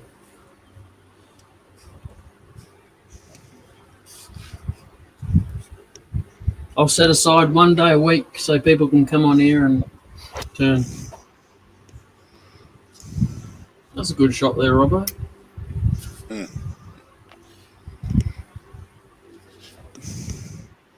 Now do some turning. Come on. No. I've got to actually go in a minute. I've just got a customer pulling into the driveway, so. All right. All right, I'll probably catch you tomorrow night unless I can get rid of this bloke quick. So about 4 hours time. Yeah. All right. Good night, All right. all. Oh, good afternoon, all. All right. Thanks for coming. See ya. Bye. Thanks for your help yesterday and setting up this thing. That was good. That's all right, as long as it works. Yeah. All right. See ya. Yeah. Bye.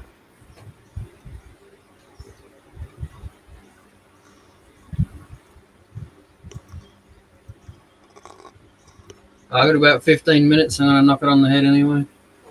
Yeah. Not really doing much more anymore. Anyway, so. By then it'll be bedtime for me. What time is it? Yeah. Just gone 4 here. Oh yeah. Early for you, huh? Day off tomorrow, so I don't need to get up early. So that's fine.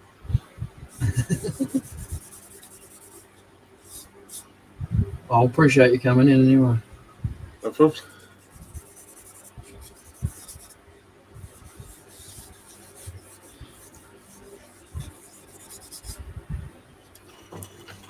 Yeah, spend some time in the workshop tomorrow, finishing off a few bowls, I think. Are they clients? Yeah, I got a few orders to sort out.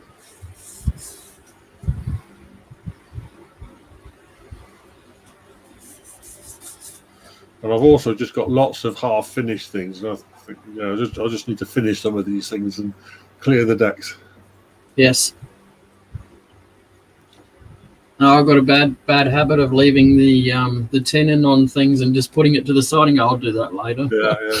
I'll do that later. And But I think I've ended up with a lot of things that I've done for demos, and I might not finish it completely in a demo, but I think, I'll take that home and I'll finish it, but it just gets put on the side and forgotten about. So I need to finish some of those. Just to get them out of the way, really.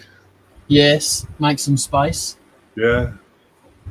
It's 26C mic at the moment.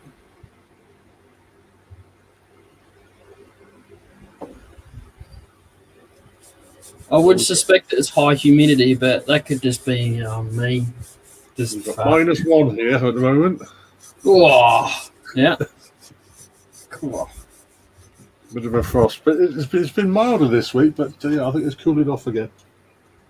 Not really see out there, but yeah, it's probably a bit of a frost out there. Yeah. Does it? You got your shop heated?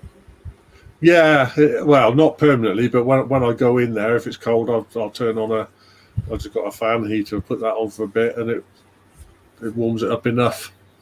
Oh yeah. But it's built on the side of the house, so it's like double skin walls with insulation and stuff like that. Nice.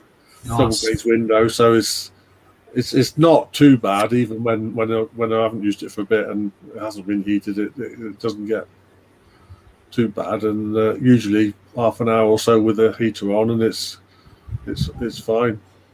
Oh yeah. That makes it more pleasant, at least. Yeah. There's Dr. Bob talking about how he has to unfreeze everything just to get into his shop. Yeah. It's not quite that bad here. Yep. Yeah, I mean, it might get cold outside and freeze, but it still stays plus in the workshop, even when it's freezing outside. That's good.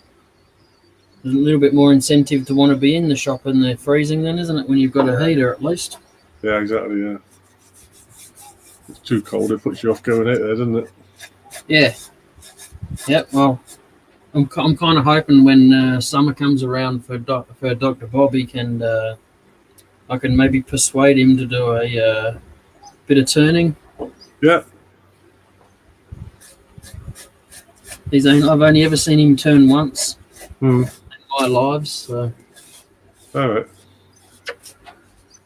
well, look out. Trouble's here.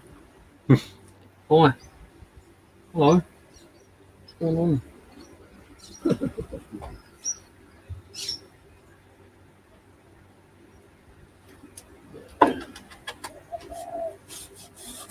You doing that?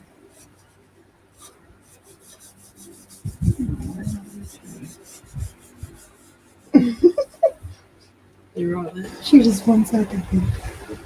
So,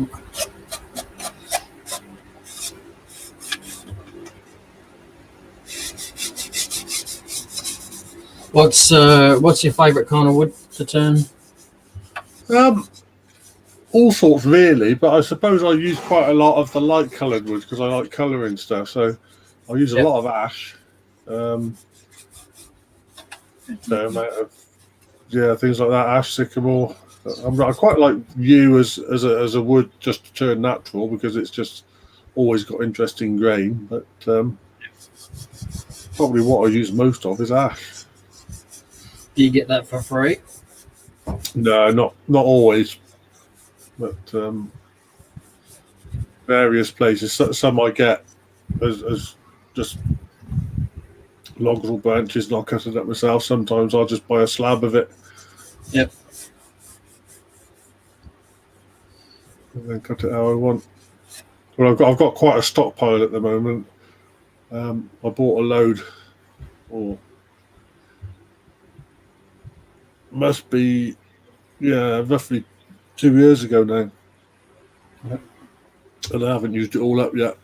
But, so yeah, some nice. That must have been a good load.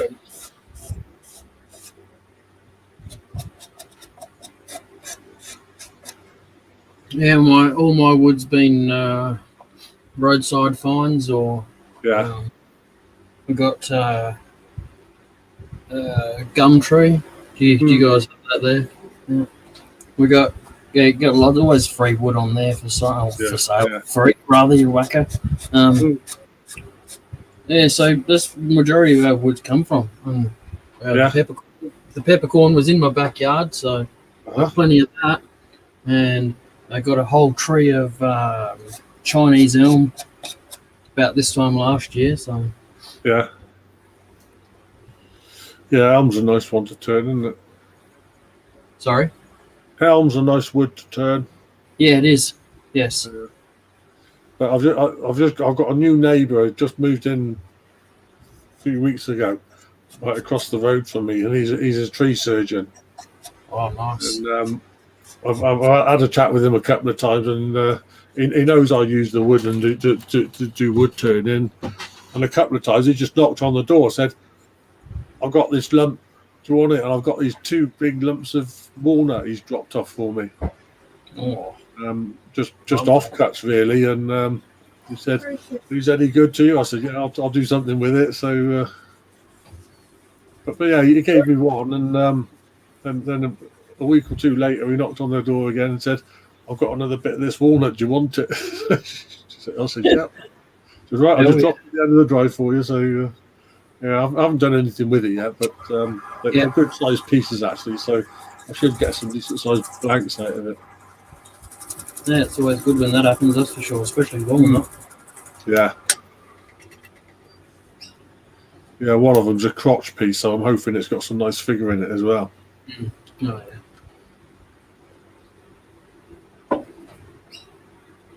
Yep, well, can't wait till I can afford to purchase a bigger lathe than this, at least. More powerful is what I need, because this is only half horsepower. So. Yeah. And the bed's about... You've got to take smaller cuts. Sorry? You just got to take smaller cuts. Yeah. Yeah. I've got the 2 lathes I use. One's 2 horsepower, the other one's 3. Yeah. But the 3 horsepower one, you can really take some big cuts on that, and it just goes for it. Yep, that's what I need. Torque. Yeah. and I can't, with this, how the motor's put in these lathes right under the bed, I can't put a bigger motor in it. Yeah. Because I was just going to do that, just go and buy a 2 horsepower or something like that and truck it in, but Yeah. not that easy, unfortunately. No, I mean, you could change the motor, but you're still limited to what the lathe was designed to carry, really. And Yeah. one of the factors with what that lathe will actually hold is if you're looking at the headstock, the distance between the front and the back bearings. And you find the smaller lathes, the bearings are closer together, so you can't have too much of an overhang off the front of it. So Okay. as you get a bigger lathe, generally the headstock's deeper, so the bearings are farther apart. So it gives you more support for whatever you're hanging off the end of it. Yep. So yeah, Robbo's pretty surprised that I haven't killed this. yeah, With some of the stuff that I've had hanging off of it. yeah. I remember my first lathe. That was about a 1/2 horsepower motor on it, and I think I had that for about 3 years, and I did all sorts on it. It would do up to 14 inches diameter at a push, but most of the time when I put something on that big, it was dancing all over the place because there's just no weight to it. But in the end, I wore it out. It was second hand when I bought it. I bought it off a friend with half a dozen tools, and it was to get me started. It served its purpose, and in the end, I thought, it's time to upgrade it. I'll get something bigger and better. So I bought a bigger lathe that would do 20 inches diameter and a meter or so between centres, and I think that was a 1 horsepower. I think, yeah, it was. Yep. And the old lathe, I thought, well, I'll put some new bearings in it, and someone else can get some use out of it. But I stripped it down, took it all apart, and I found not only were the bearings worn, but the bearings were actually chattering on the shaft. So I thought, I can replace the bearings, but it ain't going to fix that. So I scrapped it. I think I gave the motor to somebody, and I had a couple of faceplates and things like that were, I think it was a 3/4 by 10 thread on it, so it was a bit of an oddball thread. So anyway, I got rid of the accessories, found somebody else with a lathe with a similar spindle thread on it, but so they found a home for them eventually. But in the end, the lathe I just scrapped it. It wasn't worth trying to patch it up to get it working again. I mean, it did work, but because the bearings were worn and the bearings were actually chattering on the shaft, as I found out, it was at that stage where you just couldn't get a. Yeah, you don't want to risk selling it to someone. Yeah, I mean, it just made it more difficult to use. How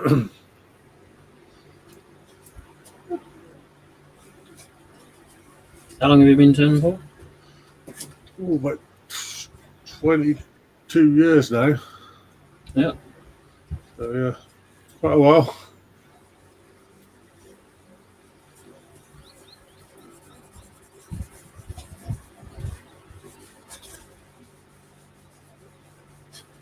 Yeah, I started, it was about 1998, 99, something like that. So, 22 years, I guess, roughly. Yeah. Oh, I was in year 9. Yeah.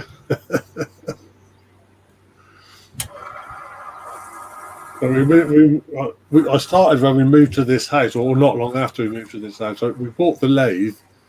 Yeah. A bit before that, where we used to live, but there was nowhere to put it up. Really, we didn't have a garage or a workshop, and didn't have space in the house to put it anywhere in the house either. So it just got sort of put into storage. We bought it off this friend of ours, and it just ended up getting put into storage. But when we moved here, there was a garage at the side of the house with power in there, and I thought, now's the chance to put that up and do something with it. And I remember when I started, we had a laurel hedge out in the back garden, and I pulled some of it out, and all the big chunks of laurel. I thought, I can use that. I can turn that. So I saved all the big bits and used those as practice pieces on the lathe. Most of them split, but it was fine to practice on. I mean, I hadn't got a clue what I was doing with drying wood or anything like that, and I'd turn a candlestick and bring it in the house, and next day it'll be split. So Yeah. Yes. yeah, it was interesting. I suppose I learned a lot from doing it, but Yep. I mean, back then I didn't know anybody else that did turning, nowhere that I could go for lessons or any other connections really. So I just went blindly and tried to teach myself, and probably didn't get as far as I could have done with it. But in the end, I did sort of find out a bit more and bought myself a couple of videos and a couple of books and learned from those really. Oh, yeah. So, Yeah, it would have been a bit tricky back then, not having no social media to go, hey, how do you do this? yeah, there wasn't much out there. I remember the one resource I did have online was one of the old news groups. So it was pretty much all text based, but at least you could write a question and get an answer to it, or just follow the thread of the questions other people were asking, or the stuff others were discussing. But I mean, even looking at on the web for websites and stuff like that, there wasn't a lot out there back then. There was the odd one. I mean, I remember once looking for information on what angles to grind tools at, and I found one decent website. There's a guy in the UK, and I sort of read that over and over and figured out angles for all the different tools I'd got, and that was my start point. A few of them I sort of adapted since then, but it got me started at least. So that was something. Yes, it's sort of a bit of a eureka moment. But yeah, I remember when I found out about the old sort of trade show and things like that went on, and I started going along to those, and I remember going to just watching somebody else do some turning, and you see them sort of pick up a tool and use it. I think, oh, that's how you use it, is it?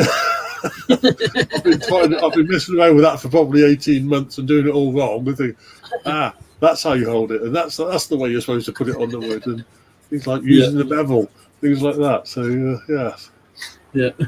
learned a fair bit just from watching other people turning. Yeah. But I think I had my first wood turning lesson about 5 years ago. And by then, I've probably been doing it for about 17 years. So. Yep. But yeah, I won it in a raffle, so I thought, I'll go along and do it. But it was a good day, actually. And I think it's always good to have somebody else look over your shoulder and just make suggestions and say, oh, how about doing that this way? And just different people have different styles of turning and different ways of approaching a problem. So with a lot of it, there isn't necessarily a right or wrong, just a different approach. And sometimes perhaps somebody else's approach works better than the one you've been using for years. So I'm always happy to listen to somebody else and try their way. If it works better, then I might stick with it. If not, I'll go back to what I used to do. But I always say you ask 10 wood turners the same question and you get about 12 answers. I think that holds true for a lot of things.